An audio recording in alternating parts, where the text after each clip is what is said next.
Et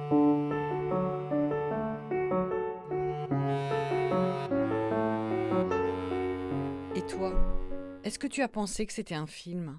Je me suis mis la télé pour pas être toute seule. Et puis bon, je faisais mon truc.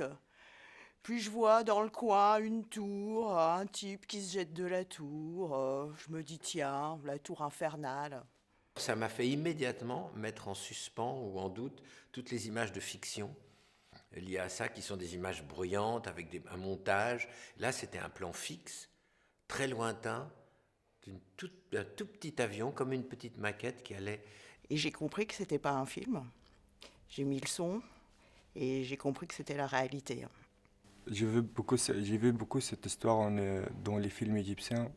Moi, je suis assez cinéphile, donc j'en ai vu dans pas mal de films. Et Je me souviens aussi dans une série, Le Bureau des légendes, d'une psy qui en parlait, qui travaillait du coup pour les États-Unis. Enfin, il demandait pourquoi elle travaillait pas pour la France et tout.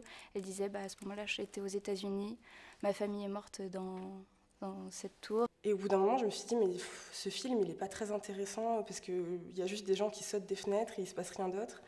Et vraiment, dans ma tête, je me suis dit, ok, c'est un film pour les adultes peut-être, parce que moi, je suis trop petite pour comprendre l'histoire. Moi aussi, le seul souvenir que j'ai, c'est dans les réunions de parents de dire, allez-y mollo avec la télé, avec vos enfants.